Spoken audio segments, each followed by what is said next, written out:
ගොඩකන්ද හර්බල්ස් නිෂ්පාදන බෙදා හරින සීමා සහිත වෙන්ඩෝල් ලංකා පෞද්ගලික සමාගම සාදර අනුග්‍රහයෙන් ඉදිරිපත් කරන වන්දනා මෙතෙන් සිට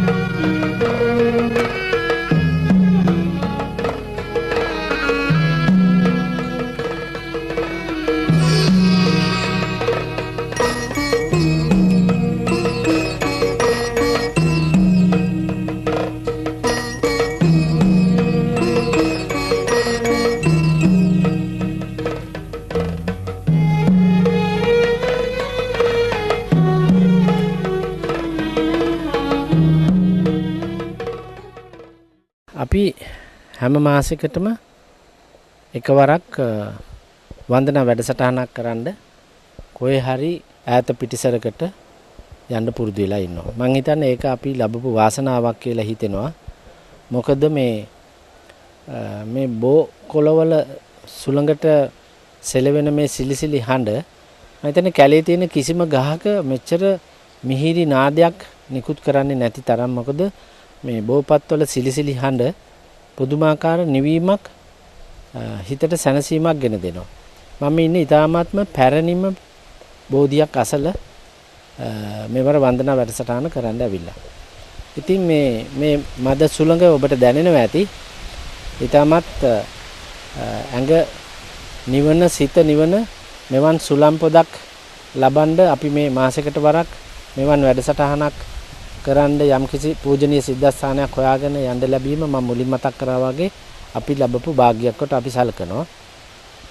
ඒ වගේම ඔය කොන්ක්‍රීට් කාමරවල මේ ඔෆිස් වල කාර්යාලවල හිර වෙලා මාසයක් පුරා ගත කරන මේ බොහොම කලබලකාරී ජීවිතවලට අපි මේ තමුන්ගේ ගෙදර ආලින්දයටම මෙවන් වැඩසටහනක් ඉදිරිපත් කරන්න ලැබෙන එක ගැන අපි සතුටු වෙනවා. මෙවර වන්දනා වැඩසටහන වෙනුවෙන් අපි තෝරාගත්තේ ලංකාවේ විශේෂිත වූ පුද්ගලෙක් වාසය කරපු ගමක්.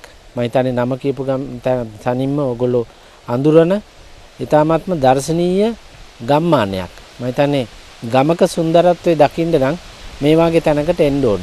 අපි පුදුම වින්දනයක් ලබනවා මේ වාගේ මේ ගම් මැද්දක තියෙන පූජනීය සිද්ධාස්ථානයකට මෙවර වන්දනා වැඩසටහන කරන්න ලැබීම පිළිබඳ ඔබ මේ ගමේ නම කිව්ව පමණින් දන්නවා කවුද මේ ගමේ විසු ප්‍රධානතම අපේ රටේ ප්‍රධානතම උත්තමයා කවුද කියලා. ඉතින් මේ විස්තර සියල්ලත් අරගෙන මෙතෙන් සිට ඔබට මෙවර වන්දනා තුලින් විශේෂිත වූ පූජනීය සිද්ධාස්ථානයක් දැක බලා ගන්න අවස්ථාව උදා වේවි. නලවැද ලදලු බෝපත් සෙමර සේසලේ පැහැසර මහරු සිතුවම් නෙතඟ යාකලේ පෙර රජ දවස සිට පිංකෙතකි මිහිතලේ ගෝඨාභය වෙහෙර වැඳ ගනිමු බෝතලේ.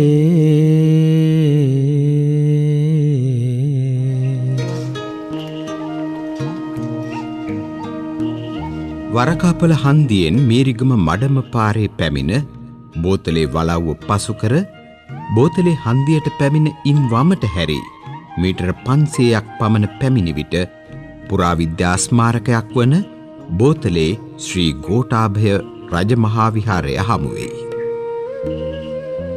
පිටත සීමාවෙන් ඇතුළු වන විට උස් බිමක පිහිටි ගෝඨාභය රජමහා විහාරස්ථානයේ ඓතිහාසික බෝධීන් වහන්සේ හමු වෙයි. සියවස් ගණනාවක් පැරණි මේ මහා බෝධි ධූම රාජානන් වහන්සේ පිහිටා ඇත්තේ බෝධි ප්‍රාකාරයෙන් වට වී මළුවට වඩා ඉහළ මට්ටමකිනි. මේ මහා බෝධීන් වහන්සේගේ පෞරාණික ලක්ෂණ රැසක් ඔබට දැක බලා ගන්නට සැලසෙයි.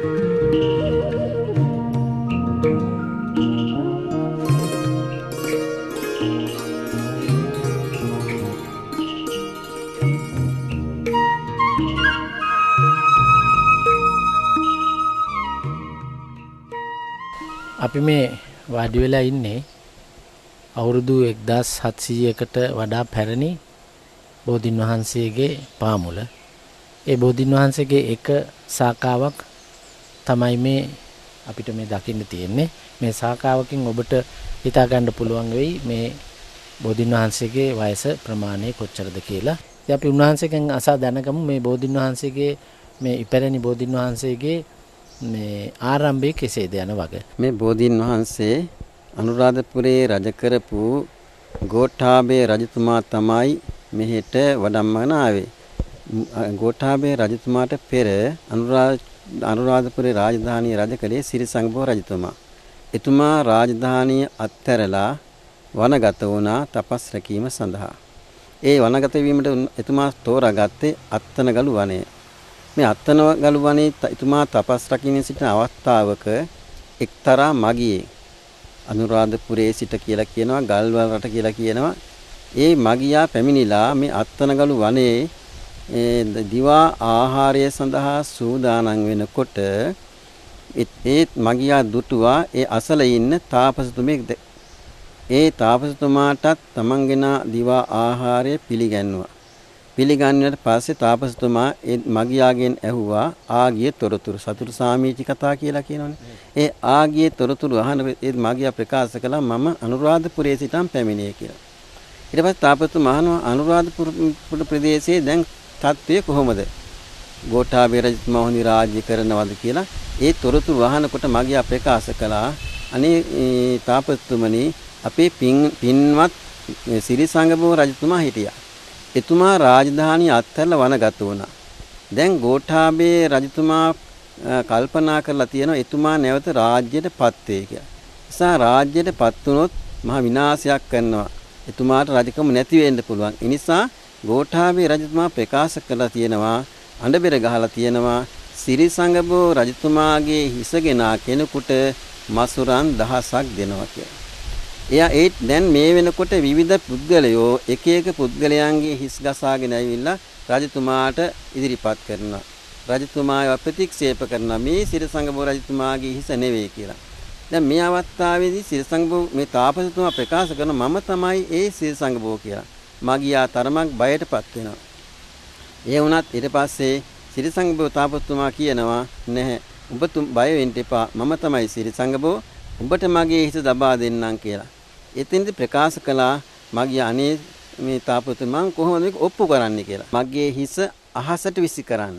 මම අහසේ ඉඳලා සාක්ෂි දරනවා මම තමයි සිරිසංගබෝ කියන ඒ විදිහේ ඒ ප්‍රවෘත්තිය.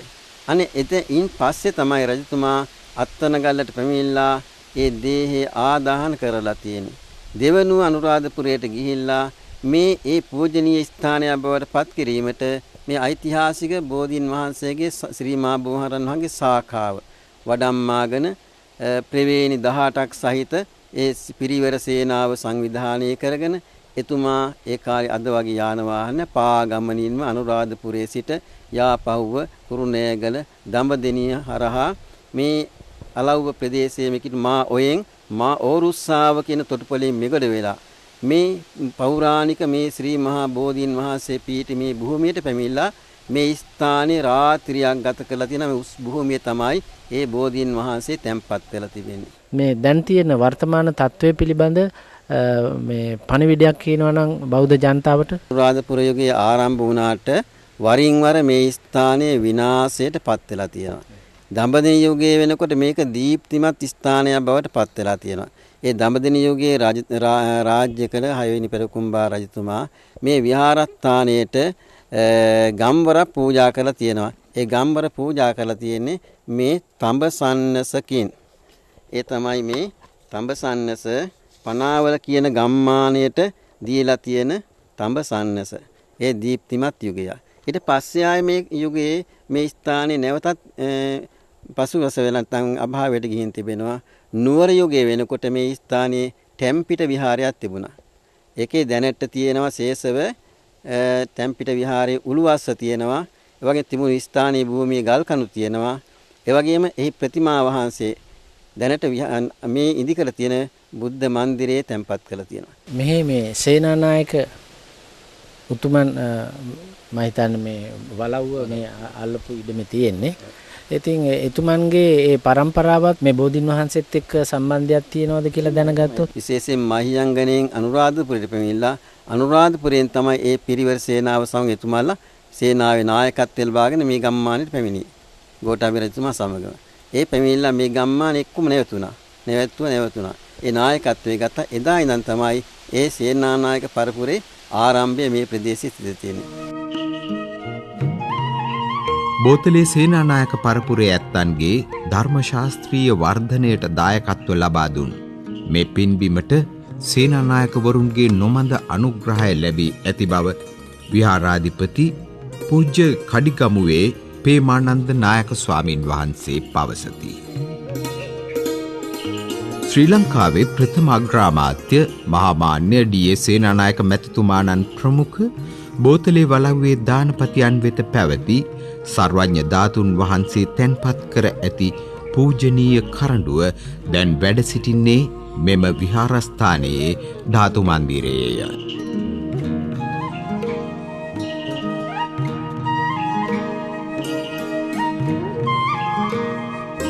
මේ ධාතු මන්දිරය වටා ගල් කණු වලින් සීමා පිහිටුවා තිබෙනු දකින්නට පිළිවනි.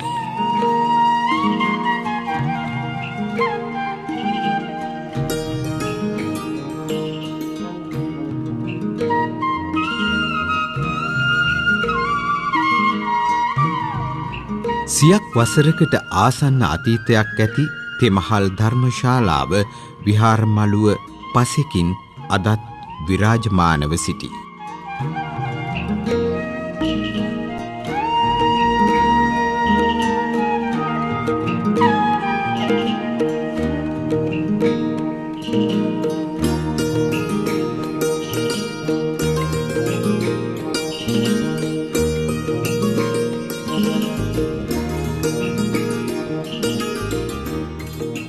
විහාර මළුවේ ඇති සමාධි ප්‍රතිමා වහන්සේ සිත් අලවන දසුනකි.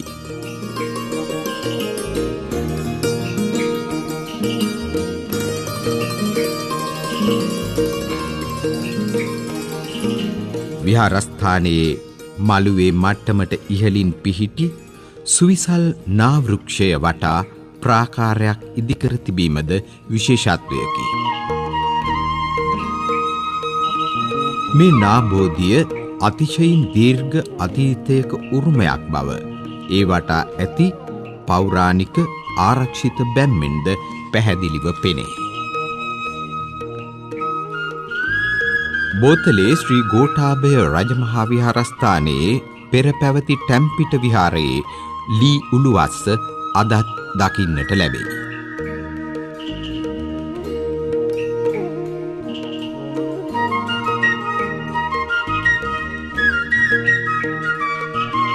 පැරණි ප්‍රතිමා මන්දිරයේ ඉංග්‍රීසි පාලන සමයේ අවසාන කාලයට අයත් මූල යුගයේ සිතුවම් හා ප්‍රතිමා රැසක් දැක ගන්නට පිළිවන්.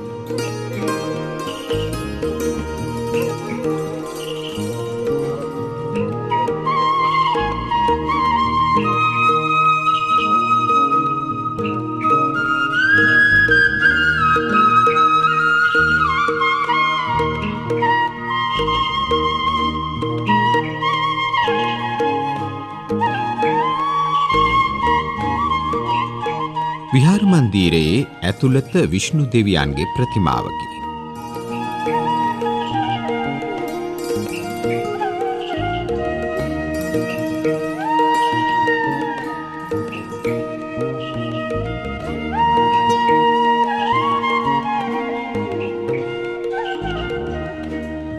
පිටතමාලයේ ඊතා විචිත්‍රාන්දමින් සිතුවම් කරන ලද අපාය විස්තරය හා ජාතක කතා සමූහයකොත් සූවිසි විවරණයක් දැකිය හැකියි.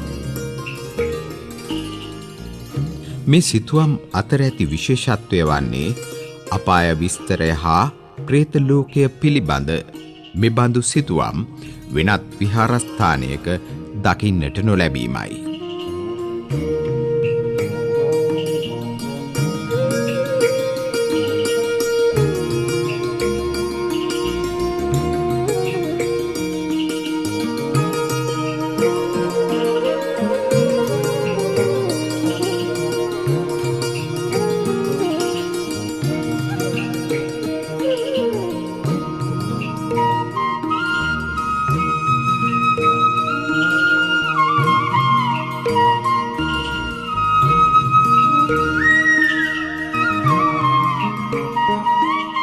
විහාර මන්දිරයේ ඇතුළත ඇති ප්‍රතිමා අතර සැතපෙන පිළිම වහන්සේ සහ මුචලින්ද නාගදරණය විශේෂත්වයක් ගනී.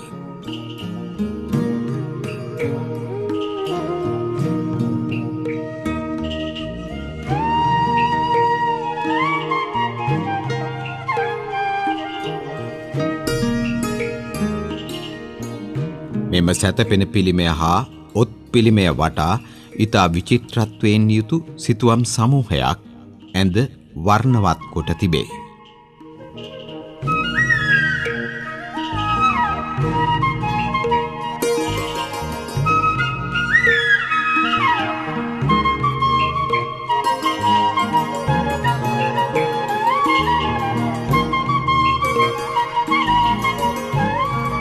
පසකින් දැක්වෙන ඔත් පිළිමය ගෝඨාභය රජමහා විහාරස්ථානයේ පෙර පැවති ටැම්පිට විහාරස්ථානයේ පැවති පිළිමයම බව විහාරාධිපති නාහිමියන් වහන්සේ පවසති.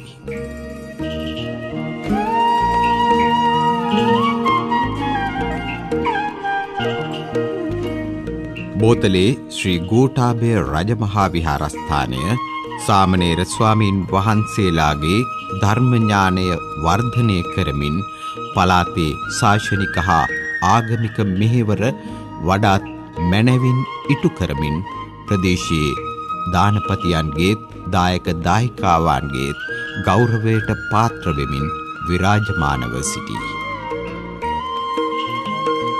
මේ පින්කෙත දැක බලා ගන්නට වැඳ පුදා ගන්නට ඔබටත් වරම් ලැබේවායි වෙන්ඩෝල් වන්දනා ඉත සිතින් ප්‍රාර්ථනා කරයි.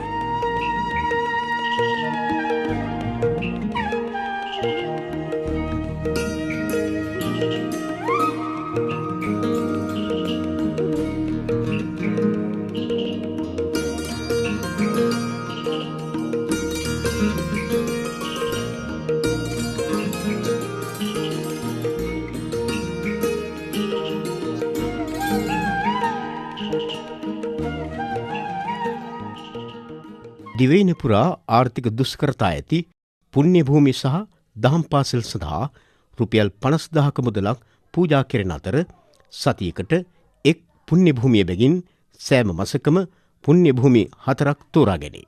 ඒ සඳහා දායක සභාව හෝ දහම් පාසල් ගුරු මණ්ඩලය විසින් ඉල්ලුම් කරන්න. හෙළහඬ පුණ්‍ය භූමි සංවර්ධන පදනම අංක 102 නුවරපාර වේවැල්දිනි. ගලගෙදර ඉඩමේගම මධ්‍ය මහා විද්‍යාලයේ විදුහල්පති ස්වාමින් වහන්සේ. උන්වහන්සේ උඩවැල නන්ද ස්වාමින් වහන්සේ. උන්වහන්සේගේ දහම් පාසලට ඒ වගේම විද්‍යාලයට තමයි මෙවර රුපියල් 50,000ක මුදල හෙළහඬ පුණ්‍ය භූමි සංවර්ධන අරමුදලෙන් පිරිනැමෙන්නේ. මේ අවස්ථාව මේ වගේ පරිත්‍යාගයක් ඔබේ දහම් පාසලට ඔබේ විද්‍යාලයට හිමිවීම පිළිබඳව ඔබ වහන්සේ දක්වන අදහස් මොන වගේද? අතිශයම සන්තෝෂ වෙනවා ග්‍රාමීය පාසලක දුවදරුවාගේ අධ්‍යාපනය වෙනුවෙන් මේ ළහඬ වැඩසටහන තුළින් මෙවැනි මුදලක් පරිත්‍යාග කිරීම. ඒ වගේම මම හිතන්නේ මේ නිෂ්පාදන අලවිය තුළින් ඒ දරුවාට යම්කිසි සේවයක් වීම පිළිබඳව මේ ආයතනවල ඉන්න සියලුම කාර්ය මණ්ඩලයට අනිකුත් ඇත්තට අපි පෞද්ගලිකව නොහැකි වුණත් පොදු ස්තුතිවන්ත වෙනවා. ලාංකික සමාජයේ සියලු ભેද වලින් තොර උතුරු දකුණු සියලු ලාංකික දූපතුන්ගෙන් ඉල්ලන්න තියෙන්නේ ඒ ලංකාවේ නිෂ්පාදනය කරන යමෙක්ද එය සිංහලද දමිළද මුස්ලිම්ද කියන එක නෙමෙයි අපට අවශ්‍ය. ලංකාවේ නිෂ්පාදකයා ශක්තිමත් කර ප්‍රමාණයට ලාංකික ව්‍යාපාරිකයා ශක්තිමත් ප්‍රමාණයට පමණයි මේ අධිරාජ්‍යවාදී මූල්‍ය අරමුදල් වල වියගහින් අපේ කරයින් කරන්න. අපිට විවේකයක් ලැබුණ වෙලාවක අපි කල්පනා කරන්නේ නිතරම කොහේ හරි සබා දහමත් එක්ක ගැවසෙන්න තැනක් හොයනවා. දී ඇල්ලක් ළඟ නාන්න යනවා. එහෙම නැත්නම් ඇලක් දොලක් ළඟ කැලයක් ළඟ ආරණ්‍ය සේනාසනයක් ළඟට ගියාම පුදුමාකාර නිවීමක් සිතට සැනසීමක් දැනෙනවා. මම මේ කියන්නේ මේ අපි ලබන අත්දැකීම ඔබට කියන්නේ. මොකද අපි සබා දහමට ආදරය කරන අපි සබා දහමත් එක්ක ජීවත් වෙන සත්ත්ව කොටාසයක් අපි මනුස්සත්ව කියන්නේ. ඉතින් මේ මනුෂ්‍ය වර්ගයා ආදි කාලේ ඉඳලම අපි සබාදහමත් එක්කයි ඉඳලා තියෙන්නේ. ඉතින් මේ සබාදහමේ අසිරිය නරඹන්න, ඒ වගේම සබාදහමට ආදරය කරන අයට මේ වාගේ ගම්මානයකට ආවම මේ ගැමි සංස්කෘතිය දිහා බලලා මේ අයගේ ජීවන රටාවන් දැන බලාගෙන බොහොම සතුටක් නිවීමක් විඳින්න පුළුවන්. අපි මේ අත්දැකීමෙන් කියන්නේ. ඉතින් ඔබටත් මෙවන් වූ පූජනීය සිද්ධාස්ථානයක් වැඳ පුදා ගන්නත් එක්කම මේ ගමේ තියෙන ගහකොළ, මේ සතා සිව්පාවන්ගේ සද්ද, මේ නිවි සැනසුණු ස්වභාවයේ ඔබට අත්දකින්න අවස්ථාව උදා වේවා කියලා අපි ප්‍රාර්ථනා කරමින් මෙවර වන්දනා වැඩසටහන මෙසේ නිමා කරනවා. මෙවන් වූ පූජනීය සිද්ධාස්ථානයකින් නැවතත් ඔබේ ආලින්දයට පැමිණෙන පොරොන්දු මත ඔබ සැමට සම්මා සම්බුදු සරණයි. ගොඩකන්ද හර්බල්ස් නිෂ්පාදන බෙදාහරින සීමා සහිත වෙන්ඩෝල් ලංකා පෞද්ගලික සමාගම සාදර අනුග්‍රහයෙන් ඉදිරිපත් කරන තවත් මෙවන් වැඩසටහනකින් ලබන පුරපසළොස්වක පොහොදාත් හමුවෙමු.